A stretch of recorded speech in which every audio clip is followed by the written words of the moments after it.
You're listening to Turi Ryder's She Said What podcast. I'm Turi, along with Marci Persky. In this installment, how not to interview the Vice President of the United States.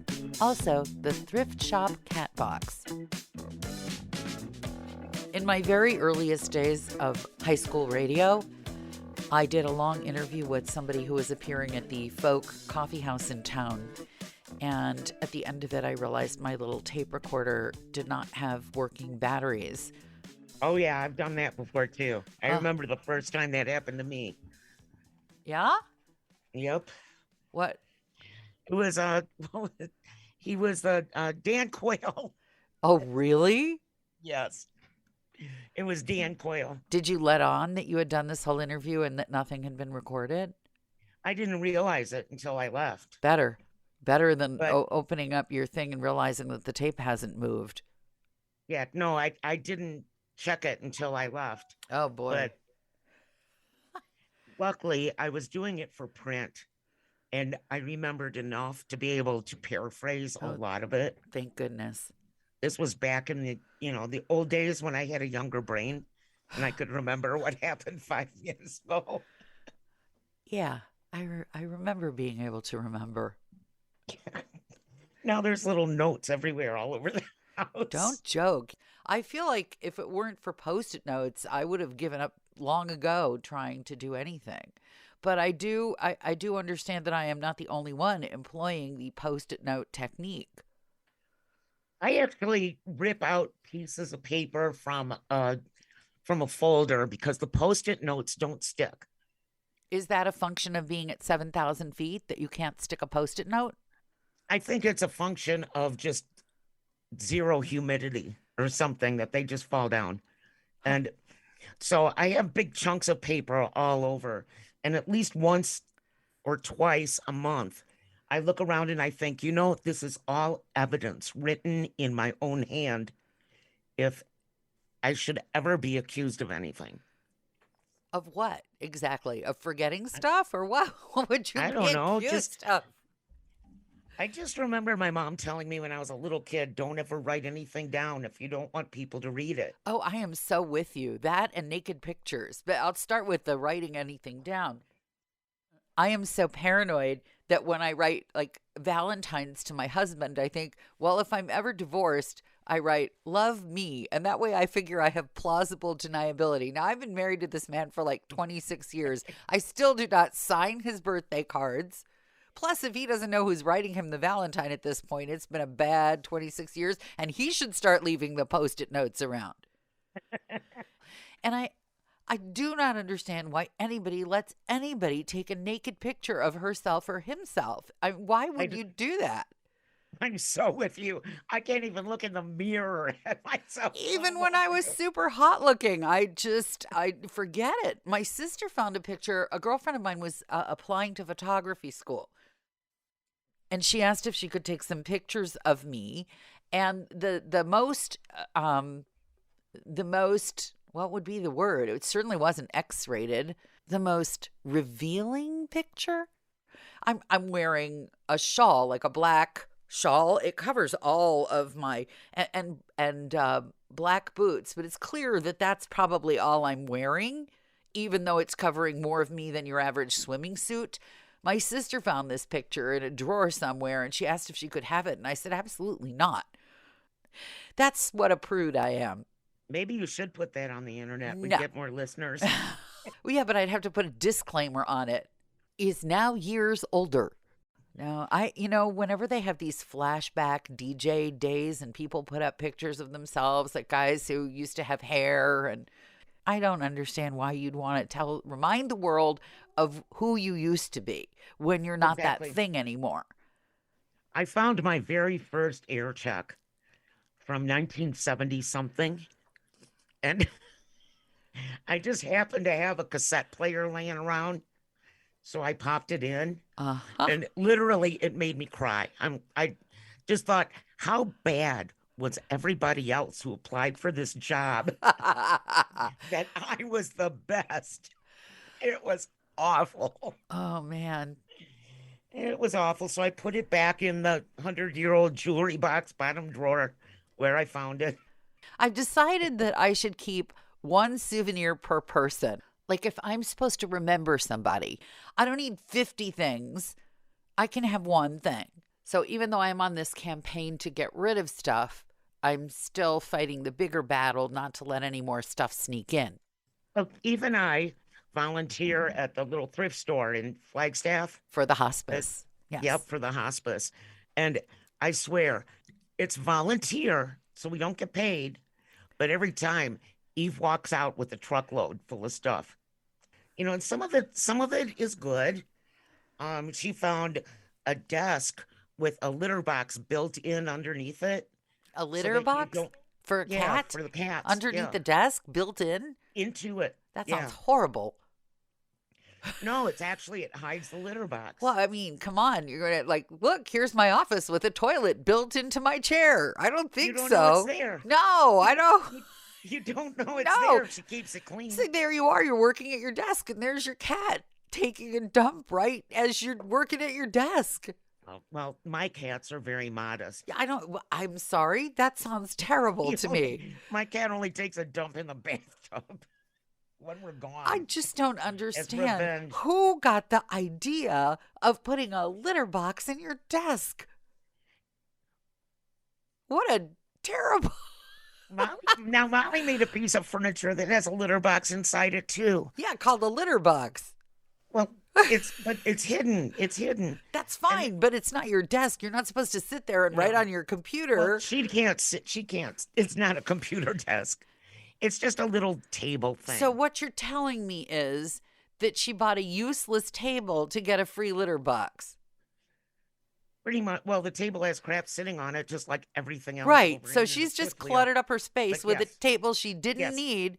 Yeah, no, she didn't. No. Yes, Eve's place is very cluttered because she finds something every week to take home. Yeah, there's usually a lot of things she has to have that are all pretty much sitting out in her yard. There's a really good reason why that table with a litter box in it was sitting at the thrift store. Is because it's a terrible idea. It's because somebody was writing the great American novel and went...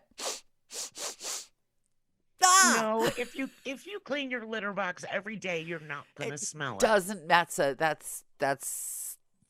I'm putting a litter box underneath the bed in our guest room. I will check underneath the bed in the guest room before I go to sleep at night when I come out there. You may be surprised what you'll find. I don't want to know people's ashes, cat poop. I don't want. Maybe I'll just sleep in a yurt. Now I've got you in your yurts. I'm going to have to look under that bed now. Why? To put a litter box there or to take the litter box out? There's no litter box in there, but God better knows not what be. else. There better not be. That's not good. Well, I can tell you there's probably condoms all over in there because we went to... What? I got to sleep in a bed with somebody's old condoms? What? No, they're unopened. Oh. But Hope springs eternal in the guest room? Is that the idea? People come, they think they're going to have a romantic weekend at Marci's, and then the cat poop, they just go, forget it. No, they get a bed full of chocolates and condoms. It's like a hotel. I've never been to the last time that I went to a hotel where they gave out condoms was when I accidentally ended up at the Hooker Hotel near the Milan airport.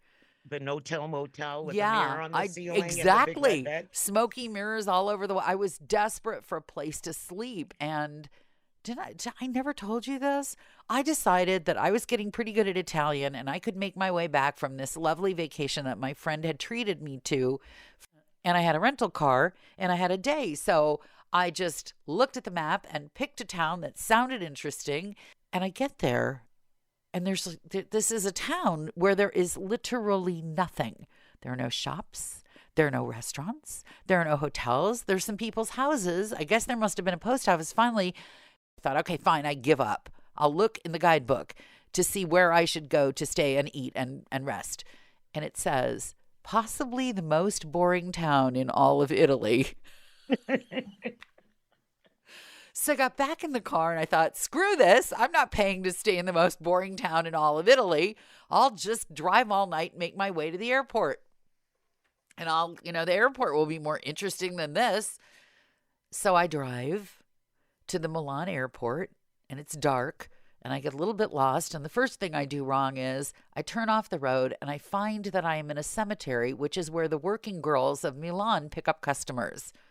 So you're driving through this cemetery and these hookers are like jumping out at my car. They don't know that I'm just a woman who's lost. Imagine you're driving through a dark, winding cemetery and out leaps a 6-foot tall transvestite in a bustier.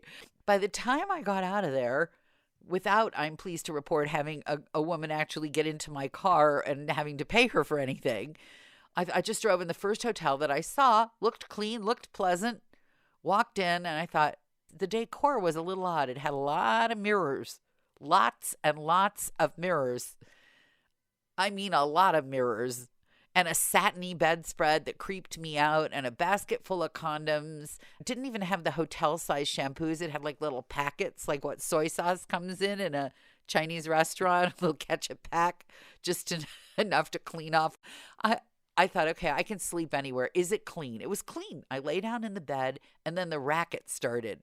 Apparently, someone had picked up a group of men had picked up every one of these people I'd passed by in the cemetery, and they were all around me. There was one on the second floor. There was one behind my head. There was one behind the other wall. I got zero sleep, but just to prove that I'd been there, I kept the little packet. I'm not quite sure what's in it at this point, but I can prove that I actually stayed the night at the Hooker Hotel near the Milan airport. And I can't prove I was there by myself, but you have my word for it. Well, the condoms in the guest room have a much simpler, shorter story. Yes. They were at Planned Parenthood on a table that said free, take some. So my daughter dumped the whole thing into her purse. What, is she taking lessons from my brother, the king of the free snack thing? She's definitely queen of the free condoms right now. They were all glow in the dark. Oh, important.